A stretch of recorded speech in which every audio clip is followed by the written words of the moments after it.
Philip Warrior here. We're going to talk about the past of three people. The first gentleman I'm going to talk to you about is Frank Marshall Davis. And I'm going to tie them all together. I'm going to tie them all together to give you a perspective what the hell's really going on here in America and why this goofy scallywag secretive stealth agenda is going on. Now, I'm going to talk to you about Frank Marshall Davis.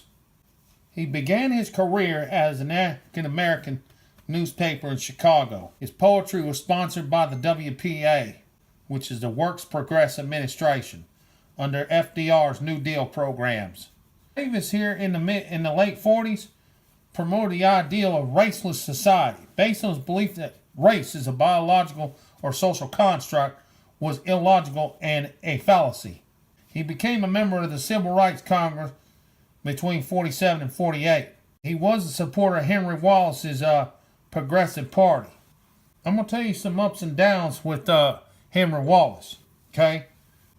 He wanted to undertook a third-party bid for the presidency as Progressive Party candidate, calling for universal government health insurance. Universal government health insurance, ladies and gentlemen. You keep that in mind. He was a freaking mold of FDR, the old ways, and the New Deal, and how he wanted to become socialist. You want the technical first socialist? That would be FDR. Now, there were some good things with him. He wanted to put an end to the Cold War. I don't have an issue with that. The Cold War was unnecessary. And he wanted to abolish segregations. But with the good comes the bad. There were accusations about connections to the Kremlin and even communist ties. But I got to tell you here, I'll learn why there were communist ties. The communist ties may have been right under his nose the whole time. This is one of his quotes. I worked with all kinds of groups. I made no distinctions between those labeled communist, socialist, and merely liberal. So criterion was this. Are you with me in the determination to wipe out white supremacy? Some libraries removed his books, and he was the subject of an FBI investigation in the 40s and 50s.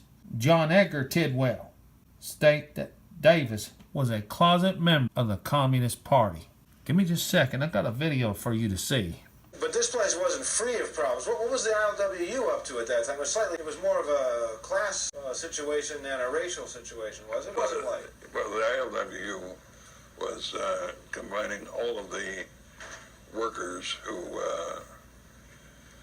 into this union and to a sort of a monolithic union. Whereas in the past, prior to then, the Japanese workers would live in Japanese camps. And if they had an argument with the plantation managers, the plantation, then they would strike, and they would not get any support from the Filipino camps. So what the ILWU did was to explain to the workers that this had to stop. That all of the that there was a policy of management to divide and rule and conquer, and any time that the workers themselves did this, they were playing a management's game, and they were able to get that across. And of course, I had a regular column in the Honolulu Record, and I often pointed that out. For instance, I was trying to get union of all the various ethnic groups, and I would have to point out this was something that had that developed on the mainland, that we had we blacks had worked together with other groups to get things done, and how essential it was in order to do that. At that time, there were many places downtown where blacks were not welcome. I was vice chairman of the Chicago Civil Liberties Committee, and so the Civil Rights Congress was in existence when I came over here. Well, you know, I had an FBA agent who I learned had been my personal agent until in the, I think it was around the early 60s. So this particular fellow one day, I was coming out of a customer's place of business, and I noticed this fellow hanging around my car. And so when I came out, he produced his credentials and said that he was from the FBI and wanted to talk with me. I said, well, I don't think we have anything to say to each other. He said,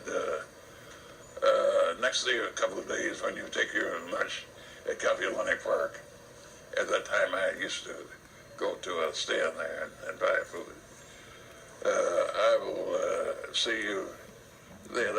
I think we can get together. So he came out.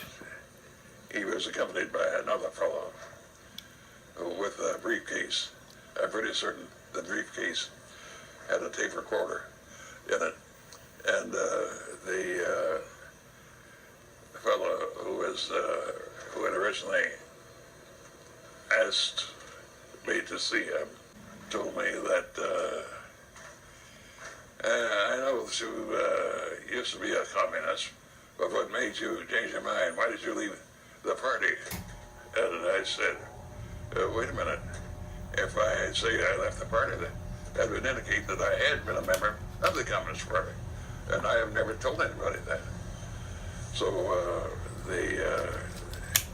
we went on, and he was asking me something about my high school and college, and the fellow was with him, cut in and told him all what I had done and where and at what time. And so finally I said, if you want to know anything, just ask your buddy here. He knows more about my life than I do. Well, he didn't confirm or deny he was a member of the Communist Party, but he would end up being a mentor to Barack Obama. You wonder why Obama is the way he is. Not only that, hold on. With the help of his mom, Ann Dunham, who is his mom, they went to Hawaii and spent time with Frank Marshall Davis. Y'all probably wondering who this guy is. Despair is here. Now it's up to us to go in and rub raw the sores of discontent, galvanize them for radical social change. The gentleman who quoted this was Saul Alinsky. What's so special about him? He wrote a book called Rules for Radicals. Power is not only what you have, but what the enemy thinks you have. Never go outside the expertise of your people. Whenever possible, go outside the expertise of the enemy. Make the enemy live up to its own book of rules. Ridicule is man's potent weapon. A good tactic is one your people enjoy. Sound familiar, ladies and gentlemen? Yeah, I know two people that are very fond students of this individual. That young lady look familiar? Yeah, that's her ideology. Oh, but there's one other. That's right. Obama was even a student of Saul Alinsky. Very sick man, ladies and gentlemen. See, he had this 8-step plan. Beware the useful idiots. Anyone out there think that this stuff isn't happening today in the U.S.? All 8 rules are currently in play. There are 8 levels of control that must be obtained. Rule 1, healthcare. Control healthcare and you control the people. That's what Obamacare was. Poverty. Increase the poverty level as high as possible. Poor people easy to control and will not fight back if you are providing everything for them to live, provided you conform to the system. That's welfare, ladies and gentlemen. Debt. Increase the debt to an unsustainable level.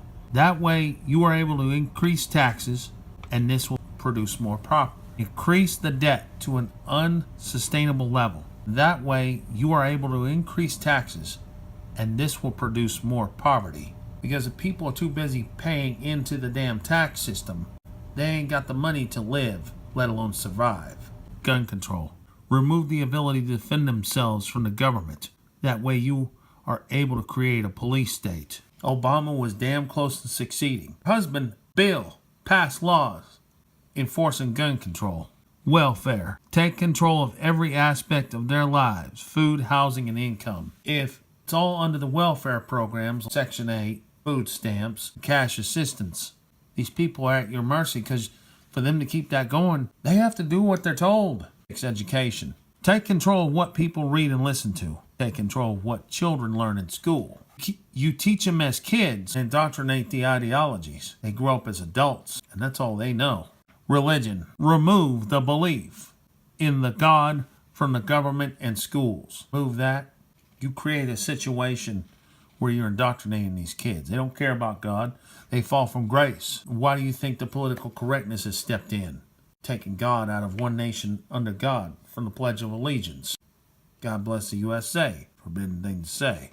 You get it now, folks? Class warfare. Divide the people into the wealthy and the poor. This will cause more discontent, and it will be easier to tax the wealthy with the support of the poor. And that was his agenda, ladies and gentlemen. Create all these things. And then fight, having the poor fight the rich. Animosity, jealousy, mentality, bad ways. And if you think for a minute that's not happening in the United States, you're dead wrong. He wanted to make sure of it. Alinsky for world conquest by communism under Russian rule. Stalin described his converts as useful idiots. Useful idiots have destroyed every nation in which they have seized power and control. It is presently happening at an alarming rate in the United States. It's difficult to free fools from their chains. Once you do, you're good. These people are wrong, man. They're dead wrong. That's what they like. That's what they want. That's the way to get the toilets fixed in the slum building. Fascinating general notion. For instance, you said, I'll steal before I'll take charity. Suppose I'm the person you're going to steal it from. Would you consult my feelings if I were to say to you before stealing from me, please won't you just take it? Or is it the act of stealing that gives you the satisfaction that you require? Oh, no. You know better than that. It isn't the act of stealing. Well, then it is charity. Why don't you take charity then? Well, you know what I meant by charity. Just going to, getting welfare handouts and... But welfare handouts are the product of philanthropy. When I talk about power, I'm using it strictly as it's defined in Webster's Unabridged as the ability to act. I'm saying that people do not get power except when they take it, or when they're strong enough so that the other side gives it up. Gives up what would be a compromise arrangement. Compromise to me is not a dirty word. I think if I had to define the whole democratic process in one word, I would use that word. Does that give you an idea of Saul Alinsky's ideology coming to life? The solution to cultural appropriation is more stealing. Stealing from white people, that is. Racial division to a point. You steal from the white man. That's how goofy this man is. He was an influencer and a manipulator. And his ideology come to pass through two different people. Now I'm about to give you one more. Confusing indoctrination, ladies and gentlemen. Woman's body is free. No gods, no masters. She was a renowned feminist for her time. Oh, did I mention she was racist too? I believe the white people were superior to other races. I embrace Hitler's eugenics ideology and support the Ku Klux Klan. I push for forced sterilization of those less fortunate than me. I oppose charity and welfare programs for the poor because I believe they were better off dead. I ushered in a world where abortion has enabled my ideas that some lives matter less. What a sicko. Hold on. Good evening. What you're about to witness is an unrehearsed, uncensored interview on the issue of birth control. It will be a free discussion of an adult topic. And now to our story. When Mrs. Margaret Sanger opened the first birth control clinic in the United States back in 1916, birth control was a dirty word. The police threw her into jail as they were to do 7 more times during her crusade, a crusade that still faces the reasoning but unalterable opposition of the Roman Catholic Church. That crusade kept Mrs. Sanger away from her children for long periods. It helped to break up her first marriage, and she suffered constant, harrowing social abuse. Mrs. Sanger, in view of all of that, let me ask you this first of all. Why did you do it? I realize that you had an intellectual conviction that birth control was a boon to mankind, but I'm sure that others have that conviction too. And so what I'd like to know is this. What events, what emotions in your life made Margaret Sanger a crusader for birth control? Well, Mr. Wallace, it's hard to say that any one thing has made one do this or that. I think from the very beginning, I came with a large family. My mother died young, 11 children. That made an impression on me as a child. I was a trained nurse, went among the people. I saw women who asked to have some means whereby they wouldn't have to have another pregnancy too early, the last child, the last abortion, which many of them had. There's a number of things that are one after the other that really made you feel that you had to do something. Could it be then that in part at least you were driven emotionally toward the birth control movement because of antagonism toward the church, because that was a way to fight the church? No, I don't think I had anything of the kind in mind. I was what I would call a born humanitarian. I don't like to see people suffer. I don't like to see cruelty, even to this day. And in nursing, you see a great deal of cruelty and unnecessary suffering. At that time, there was no opposition as far as the church was concerned. Any church. It was mainly the law, the federal law, and state laws that one had to think of. The church was not in my mind at all. But in your motive, in the movement, is it possible that the movement itself, the feeling of wanting to do anything that you felt was important, that perhaps that moved you a good deal? Because the fact remains that you led a movement against overwhelming pressures that stemmed back for centuries, and in doing so, according to your autobiography, you even left your first husband. And you wrote this to a friend, Mrs. Sanger. You said, "Where is the man to give me what the movement gives in joy and interest and freedom?" Now, what was this joy, this freedom that you craved? Well, I don't remember that letter, who it was written, but I think that it was not a question of marriage at all. There was a certain satisfaction in doing something that was going to alleviate the sufferings of women in particular, and I was quite a feminist at the time. I naturally didn't want to see women take all the suffering of childbearing and of pregnancies. So it was a pleasure, in a sense, to think that you were striking at an archaic law, which it was. It was put on the statute books by Anthony Comstock some years ago, and no one had stood up against it. No one had tried to change the laws.